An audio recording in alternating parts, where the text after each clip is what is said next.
Samantala, isang bagong atraksyon ang aabangan gabi-gabi sa makasaysayang Jones Bridge sa Maynila. Simula sa Sabado, June 7, magkakaroon ng lingguhang pailaw o lights and sound show sa tulay na nagdudugtong sa Binondo sa sentro ng Maynila.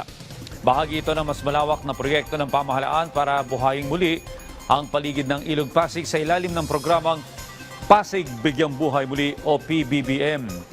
Hatid ng Federation of Filipino-Chinese Chambers of Commerce and Industry o FFCCCI ang ilaw at musika bilang bahagi ng pagdiriwang ng ika-50 anibersaryo ng diplomatic relations ng Pilipinas at China.